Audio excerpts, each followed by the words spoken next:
ये हमें एक फोर्स सिस्टम दिया हुआ है। इस फोर्स सिस्टम का हमको रिजल्टेंट फाइंड आउट करना है।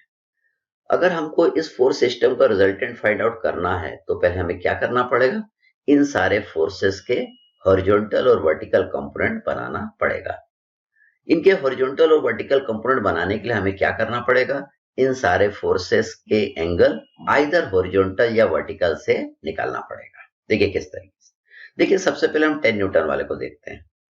तो 10 न्यूटन वाला तो पहले से ही हॉरिजॉन्टल है, तो इसको रिजॉल्व करने की आपको जरूरत नहीं पड़ेगी। 20 न्यूटन वाला देखिए इंक्लाइंड है, इसको रिजॉल्व करना पड़ेगा। तो इसका एंगल हम आइदर हॉरिजॉन्टल से 30 डिग्री लेंगे या वर्टिकल से 60 डिग्री लेंगे।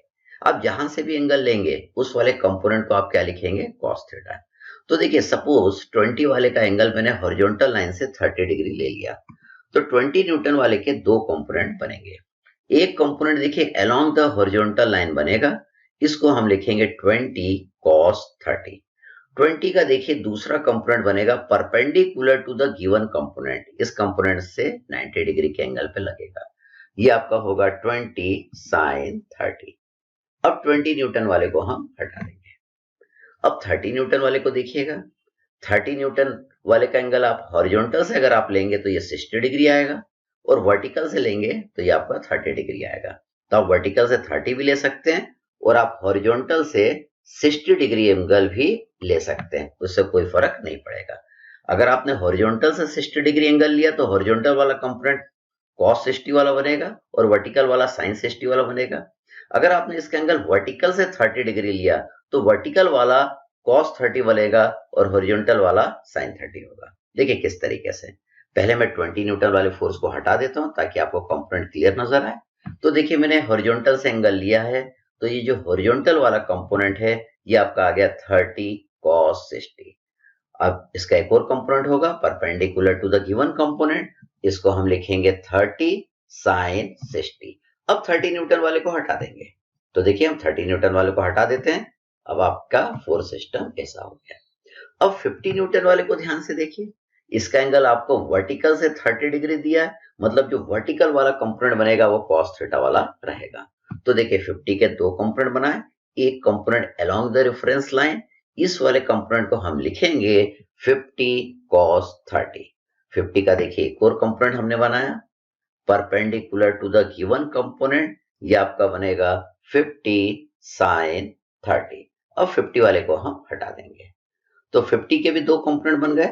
अब हम 50 वाले को हटा दें तो आपका फोर्स सिस्टम इस तरीके से आपको नजर आएगा। अब हमको क्या करना है, इनके हॉरिजॉन्टल और वर्टिकल कंपोनेंट का अलजेब्रिक सम करना है। तो हॉरिजॉन्टल फोर्स कौन सा लग रहा है, ये देखिए ये तीनों आपके हॉरिजॉन्टल हैं और ये भी आपका हॉरिजॉन्टल है। तो इनका अलजेब्रिक सम जब हम करेंगे तो हम सिग्मा एच लिखेंगे। इस डायरेक्शन में लगने वालों को हम पॉजिटिव लेंगे और इस डायरेक्शन में लगने वालों को हम नेगेटिव लेंगे।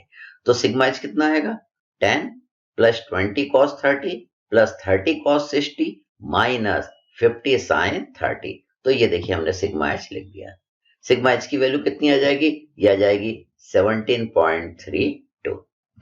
इसके बाद हम इसके वर्टिकल कंपोनेंट का अलजेब्रिक सम करेंगे। जब हम वर्टिकल कंपोनेंट का अलजेब्रिक सम करेंगे तो इन सारे वर्टिकल फोर्सेस को हम देखेंगे। तो देखिए वर्टिकल कंपोनेंट का अलजेब्रिक सम में हम क्या लिखेंगे, ऊपर के डायरेक्शन में आपका लग रहा है 20 sin 30 plus 30 sin 60 plus 40 plus 50 cos 30। तो देखिए मैं इनका वर्टिकल कंपोनेंट का अलजेब्रिक सम लिख रहा हूं, वो इतना आ गया। जब इनका आप अलजेब्रिक सम कर लेंगे तो सिग्मा वी की वैल्यू आ जाएगी 119.28 न्यूटन। हमको तो रिजल्टेंट निकालना है, हमको आर निकालना पड़ेगा। हम जानते हैं कि R is equal to under root of sigma H का whole square plus sigma V का होल स्क्वायर। इससे रिजल्टेंट की वैल्यू आ जाएगी 120.53 न्यूटन।